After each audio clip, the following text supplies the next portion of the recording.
शांति। आज 7 मई 2025 की बाबा की साकार मुरली है। मुरली के महावाक्य हैं, मीठे बच्चे, निश्चय ज्ञान योग से बैठता, साक्षात्कार से नहीं।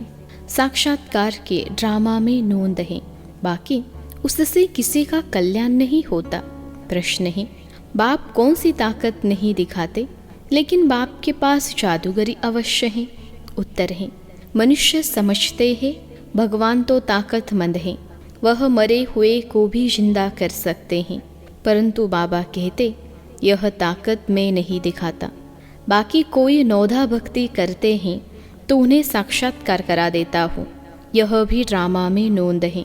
साक्षात्कार कराने की जादूगरी बाप के पास है, इसलिए कई बच्चों को घर बैठे भी ब्रह्मा व श्री कृष्ण का साक्षात्कार हो जाता है। गीत है, कौन आया मेरे मन के द्वारे। ओम शांति। यह बच्चों के अनुभव का गीत है। सत्संग तो बहुत है, खास भारत में तो ढेर सत्संग है, अनेक मत मतांतर हैं। वास्तव में वह कोई सत्संग नहीं, सत्संग एक होता है। बाकी तुम वहाँ किसी विद्वान, आचार्य, पंडित का मुँह देखेंगे, बुद्धि उस तरफ जाएगी। यहाँ फिर अनोखी बात है, यह सत्संग एक ही बार इस संगम युग पर होता है। यह तो बिल्कुल नई बात है। उस बेहद के बाप का शरीर तो कोई है नहीं। कहते हैं, मैं तुम्हारा निराकार शुबाबा हूँ। तुम और सत्संगों में जाते हो तो शरीरों को ही देखते हो। शास्त्र याद कर फिर सुनाते हैं। अनेक प्रकार के शास्त्र हैं, वह तो तुम जन्म जन्मांतर सुनते आए हो। अब है नई बात, बुद्धि से आत्मा शांति है। बाप कहते हैं, हे मेरे सिखिलते बच्चे, हे मेरे सालीग्रामों, तुम बच्चे जानते हो 5000 वर्ष पहले इस शरीर द्वारा बाबा ने पढ़ाया था। तुम्हारी बुद्धि एकदम दूर चली जाती है तो बाबा आया है। बाबा अक्षर कितना मीठा है, वह है माता पिता। कोई भी सुनेंगे तो कहेंगे, पता नहीं इन्हों के माता पिता कौन हैं। बरोबर वह साक्षात्कार कराते हैं तो उसमें भी वह मूंझते हैं। कभी ब्रह्मा को, कभी कृष्ण को देख लेते हैं तो विचार करते रहते कि यह क्या है। ब्रह्मा का भी बहुतों को घर बैठे साक्षात्कार होता है। अब ब्रह्मा की तो कभी कोई पूजा करते नहीं हैं, श्री कृष्ण आदि की तो करते हैं। ब्रह्मा को तो कोई जानते भी नहीं होंगे। प्रजापिता ब्रह्मा तो अब आया है, यह है प्रजापिता। बाप बैठ समझाते हैं कि सारी दुनिया पतित है तो ज़रूर यह भी बहुत जन्मों के अंत में पतित ठहरे, कोई भी पावन नहीं है। इसलिए कुंभ के मेले पर, हरिद्वार गंगा सागर के मेले पर जाते हैं, समझते हैं स्नान करने से पावन बन जाएंगे। लेकिन यह नदियाँ कोई पतित पावनी थोड़े ही हो सकती हैं। नदियाँ तो निकलती है सागर से। वास्तव में तुम हो ज्ञान गंगाएं, महत्व तुम्हारा है। तुम ज्ञान गंगाएं जहाँ तहाँ निकलती हो, वो लोग फिर दिखलाते हैं, तीर मारा और गंगा निकली। तीर मारने की तो बात नहीं, यह ज्ञान गंगाएं देश देशांतर जाती हैं। शुबाबा कहते हैं, ड्रामा के बंधन में बांधा हुआ हूँ, सभी का पार्ट निश्चित किया हुआ है, मेरा भी पार्ट निश्चित है। कोई समझते भगवान तो बहुत ताकतमंद है, मरे हुए को भी जिंदा कर सकते हैं। यह सभी गपोड़े हैं, मैं आता हूँ पढ़ाने के लिए, बाकी ताकत क्या दिखाएंगे। साक्षात्कार की भी जादूगरी है। नौधा भक्ति करते हैं तो मैं साक्षात्कार कराता हूँ। जैसे काली का रूप दिखलाते हैं, उन पर फिर तेल चढ़ाते हैं। अब ऐसी काली तो है नहीं, परंतु काली की नौधा भक्ति बहुत करते हैं। वास्तव में काली तो जगत अम्बा है। काली का ऐसा रूप तो नहीं, परंतु नौधा भक्ति करने से बाबा भावना का भाड़ा दे देते हैं। काम चिता पर बैठने से काले बने, अब ज्ञान चिता पर बैठ गोरे बनते हैं। जो काली अब जगदम्बा बनी है, वह साक्षात्कार कैसे कराएगी। वह तो अभी बहुत जन्मों के अंत के भी अंत वाले जन्म में है। देवताएं तो अभी है नहीं, तो वह क्या साक्षात्कार कराएंगे। बाप समझाते हैं, यह साक्षात्कार की चाबी मेरे हाथ में है। अल्पकाल के लिए भावना पूरी करने के लिए साक्षात्कार करा देता हूँ, परंतु वह कोई मेरे से नहीं मिलते। मिसाल एक कालिका देते हैं। इस रीति बहुत हैं, हनुमान, गणेश आदि। भल सिख लोग भी गुरु नानक की बहुत भक्ति करें तो उन्हें भी साक्षात्कार हो जाएगा, परंतु वह तो नीचे चले आते हैं। बाबा बच्चों को दिखलाते हैं, देखो यह गुरु नानक की भक्ति कर रहे हैं। साक्षात्कार फिर मैं भी कराता हूँ। वह कैसे साक्षात्कार कराएंगे? उनके पास साक्षात्कार कराने की चाबी नहीं है। यह बाबा कहते हैं, मुझे विनाश स्थापना का साक्षात्कार भी उस बाबा ने कराया, परंतु साक्षात्कार से कोई का भी कल्याण नहीं। ऐसे तो बहुतों को साक्षात्कार होते हैं, आज वह है नहीं। बहुत बच्चे कहते हैं, हमको जब साक्षात्कार हो तो निश्चय बैठें, परंतु निश्चय साक्षात्कार से नहीं हो सकता। निश्चय बैठता है ज्ञान और योग से। 5000 वर्ष पहले भी मैंने कहा था कि यह साक्षात्कार मैं कराता हूँ। मीरा ने भी साक्षात्कार किया। ऐसे नहीं कि आत्मा वहाँ चली गई, नहीं, बैठे बैठे साक्षात्कार कर लेते हैं, लेकिन मेरे को नहीं प्राप्त कर सकते। बाप कहते हैं, कोई भी बात का संशय हो तो जो भी ब्राह्मणिया यानी टीचर से उनसे पूछो। यह तो जानते हो, बच्चियाँ भी नंबरवार हैं, नदियाँ भी नंबरवार होती हैं। कोई तो तालाब भी है, बहुत गंदा बासी पानी होता है, वहाँ भी श्रद्धा भाव से मनुष्य जाते हैं। वह है भक्ति की अंधश्रद्धा। कभी भी कोई से भक्ति छुड़ानी नहीं है। जब ज्ञान में आ जाएंगे तो भक्ति आपे ही छूट जाएगी। बाबा भी नारायण का भक्त था। चित्र में देखा लक्ष्मी दासी बन नारायण के पाँव दबा रही है तो यह बिल्कुल अच्छा नहीं लगा। सतयुग में ऐसा होता नहीं।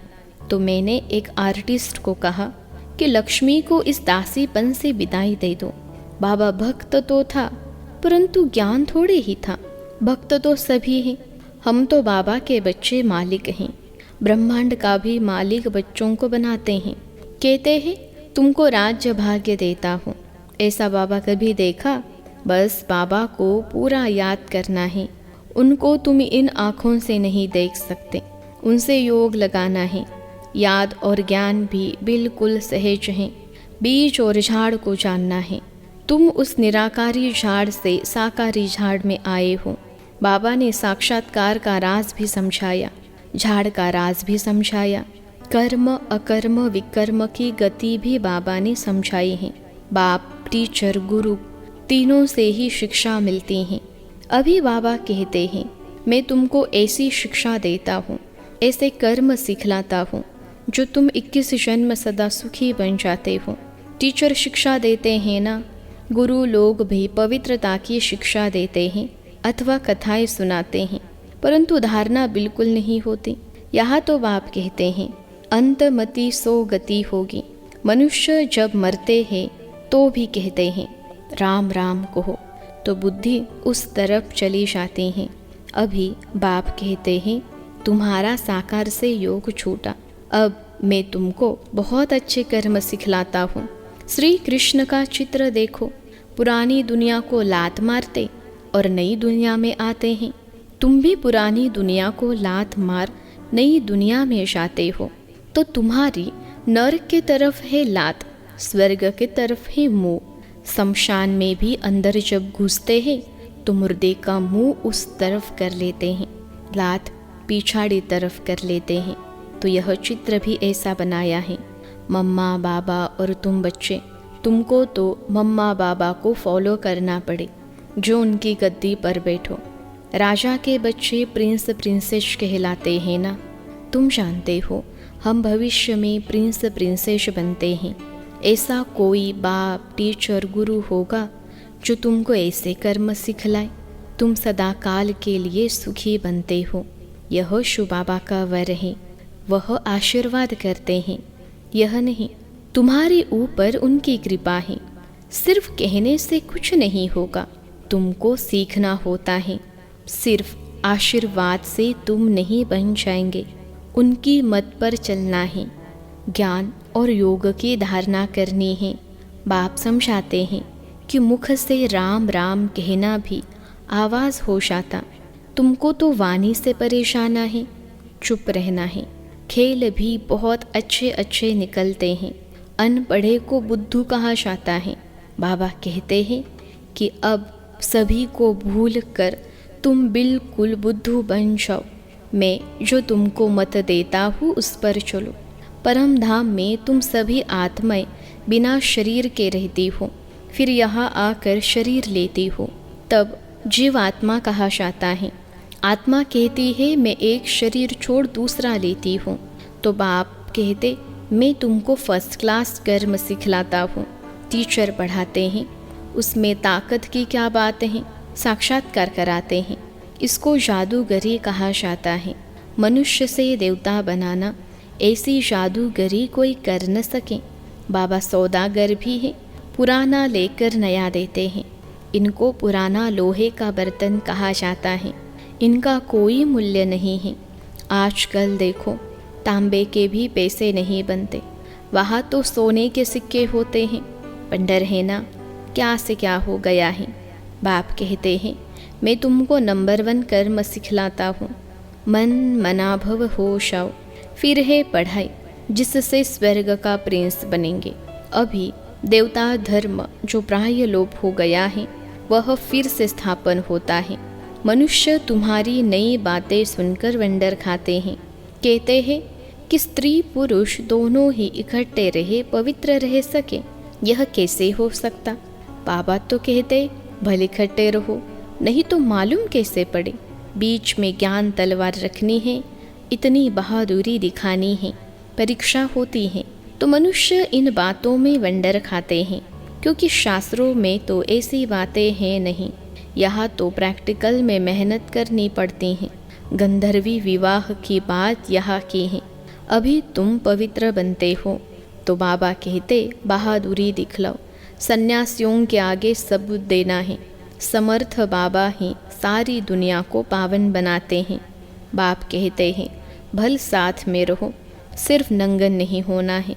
यह सभी है युक्तियाँ, बड़ी ज़बरदस्त प्राप्ति है। सिर्फ एक जन्म बाबा के डायरेक्शन पर पवित्र रहना है।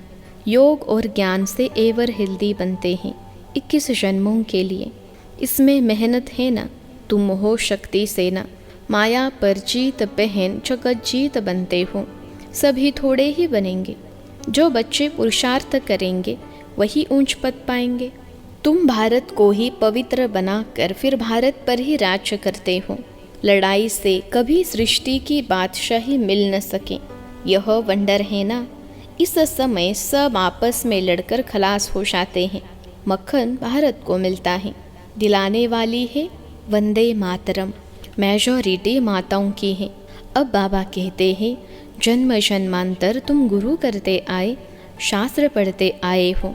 अब हम तुमको समझाते हैं जज योर सेल्फ। राइट क्या है। सतयुग ही राइटियस दुनिया, माया अनराइटियस बनाती है। अब भारतवासी इरिलीजियस बन पड़े हैं। रिलीजन नहीं, इसलिए माइट नहीं रही है।